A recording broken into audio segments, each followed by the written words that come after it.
Hi friends, ഇന്ന് ഞാൻ ചെയ്യാൻ പോകുന്നത് കാ വറുത്തതാണ്. നല്ല ക്രിസ്പി ആയിട്ടുള്ള നമ്മുടെ ചിപ്സ് ഒക്കെ ഉണ്ടോ. ഇതിന് നല്ല സൗണ്ടൊക്കെ വരുന്നുണ്ട്. നല്ല മോരായിരിക്കണം കണ്ടോ. നല്ല പൊട്ടിക്കുമ്പോൾ തന്നെ നല്ല ഇതായിട്ട് വരുന്നുണ്ട്. നമുക്കിത് എങ്ങനെയാണ് ചെയ്യുന്നതെന്ന് നോക്കാം. നമ്മൾ സാധാരണ എല്ലാവരും കടയിൽ നിന്നൊക്കെയാണ് വാങ്ങുന്നത്. നമ്മൾ കടയിൽ ചെയ്യാണ്ട് വീട്ടിൽ നമുക്കിത് ചെയ്ത് നോക്കാം എങ്ങനെയാണെന്ന്. അപ്പോൾ അതിന് വേണ്ടിയിട്ട് ഞാൻ ഒരു 2 ഏത്തക്ക ഇവിടെ എടുത്തിട്ടുണ്ട്. നമുക്കിതിൻ്റെ തൊലി ഒന്ന് കളഞ്ഞെടുക്കാം.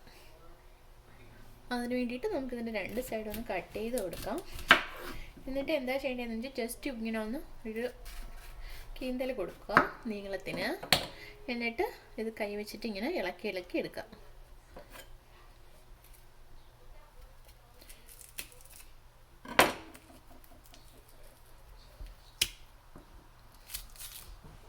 ഇങ്ങനെ തോട് കംപ്ലീറ്റ് തൊലിച്ചെടുക്കണം. ഞാനിപ്പോൾ മൊത്തം എൻ്റെ തൊലിയെല്ലാം കളഞ്ഞെടുത്തിട്ടുണ്ട്. ഞാനിതിലേക്ക് കുറച്ച് വെള്ളം ആഡ് ചെയ്യുക. ലൈറ്റ് വാം വാട്ടറാണ് ആഡ് ചെയ്യുന്നത്. ഏത്തക്കായുടെ കറ ഒന്ന് പോയി കിട്ടാൻ വേണ്ടിയിട്ടാണ് ആഡ് ചെയ്തേ. നമ്മൾ കയ്യിൽ എണ്ണ പുരട്ടിയിട്ട് ഇത് കായുടെ തൊലി ഇളക്കുവാണെങ്കിൽ നമ്മൾ കയ്യിൽ കായുടെ കറയാകത്തില്ല. ഇത് ഒരു 10 മിനിറ്റ് നമുക്ക് ഇങ്ങനെ വെള്ളത്തിൽ ഇട്ടിരിക്കുമ്പോഴത്തേക്കും ഈ കായിലുള്ള കറയെല്ലാം നമുക്ക് പോയി കിട്ടും. അപ്പം ഞാൻ 10 മിനിറ്റ് ഒന്ന് ഡിപ്പ് ചെയ്ത് വയ്ക്കാം.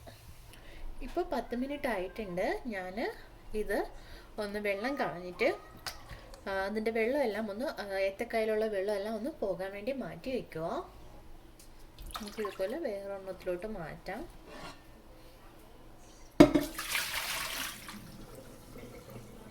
എന്നിട്ട് കുറച്ച് നേരം ഇതിൽ വെള്ളം പോകാൻ വേണ്ടി മാറ്റി വെച്ചേക്കാം.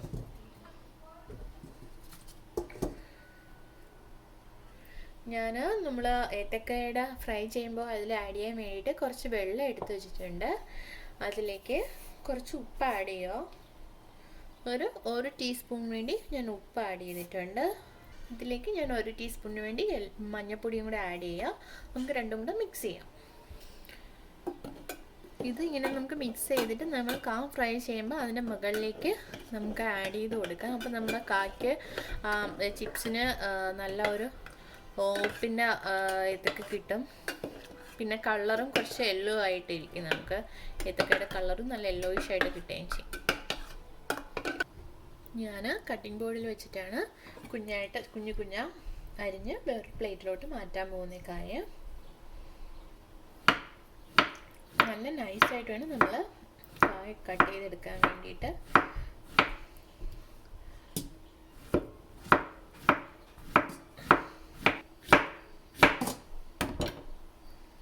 ഇതാണ്ടോ, എല്ലാം ഒരേ സൈസിൽ വേണം നമ്മൾ കട്ട് ചെയ്തെടുക്കാൻ. പലതും പല സൈസായി പോവരുത്. ഉണ്ടോ,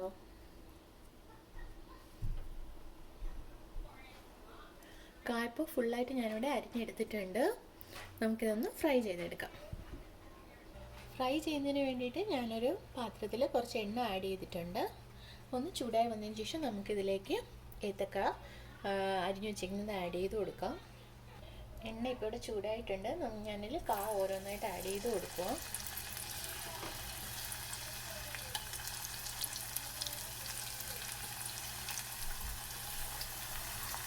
പൊട്ടിപ്പിടിച്ചിരിക്കുന്നതിന് ഇളക്കി കൊടുക്കാം.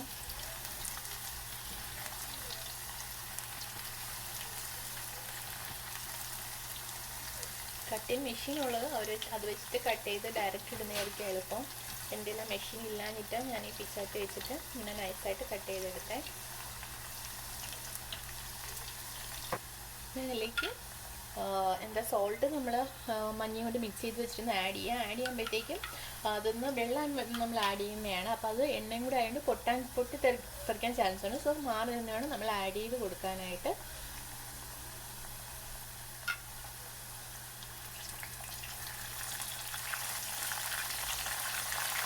ഫുള്ളായിട്ട് ആഡ് ചെയ്ത് കൊടുക്കുക. എന്നാൽ മാത്രമേ ഉപ്പ് എല്ലായിടത്തും പിടിക്കത്തുള്ളൂ. നിങ്ങൾ ഉപ്പിൻ്റെ വെള്ളം ആഡ് ചെയ്യുമ്പോഴത്തേക്കും ശ്രദ്ധിച്ചുകൊണ്ട് അത് പൊട്ടിത്തെറിക്കും. നമ്മൾ വെള്ളം കൂടെ മിക്സ് ചെയ്താണ് ആഡ് ചെയ്യുന്നതുകൊണ്ട് പ്രത്യേകം ശ്രദ്ധിക്കാം. നല്ല മൊരിഞ്ഞ് ഫ്രൈ ചെയ്തെടുക്കണം നമ്മൾ. ഇതൊരു ലൈറ്റ് ബ്രൗൺ കളറായി വരുന്നതിന് മുന്നേ നമ്മളതങ്ങ് ഓഫ് ചെയ്യുക. ചെറുതായിട്ട് ലൈറ്റ് കളറായി വരുന്നുണ്ട് ലൈറ്റ് ബ്രൗണിൽ. അതിന് മുന്നേ നമ്മളങ്ങ് ഇത് കോരി മാറ്റുക. ഒരുമാതിരി കിളിയിലെ സൗണ്ടും കേൾക്കും. അതാണ് അതിൻ്റെ പാകം എന്ന് പറയുന്നത്. ഞാനിത് കോരി എടുക്കുക.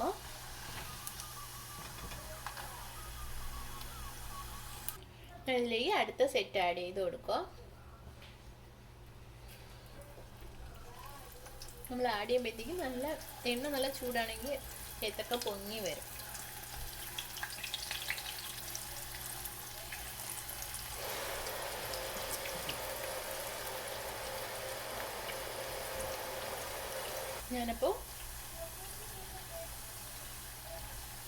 ഞാൻ ബാക്കി ഇരിക്കുന്നതും കൂടെ പൊരിച്ചെടുക്കുക.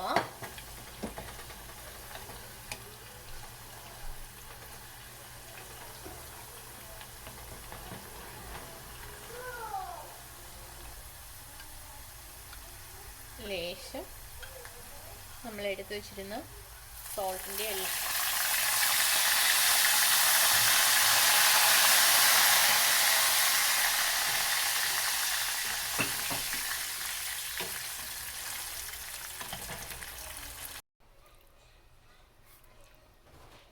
നമ്മളെ ചിപ്സ് എല്ലാം അപ്പം നല്ല ക്രിസ്പി ആയിട്ട് വന്നിട്ടുണ്ട്. കണ്ടോ, നല്ല ഇതായിട്ടിരിപ്പുണ്ട്. നല്ല സൗണ്ടും വരുന്നുണ്ട്. നല്ല മൊരുമര ആയിട്ടുണ്ട്. അപ്പം നിങ്ങൾ ഇതുപോലെ ഒന്ന് ട്രൈ ചെയ്ത് നോക്കുക. ഇഷ്ടപ്പെട്ടുവെങ്കിൽ ലൈക്ക് ചെയ്യുക, ഷെയർ ചെയ്യുക, സബ്സ്ക്രൈബ് ചെയ്യുക. Thanks for watching.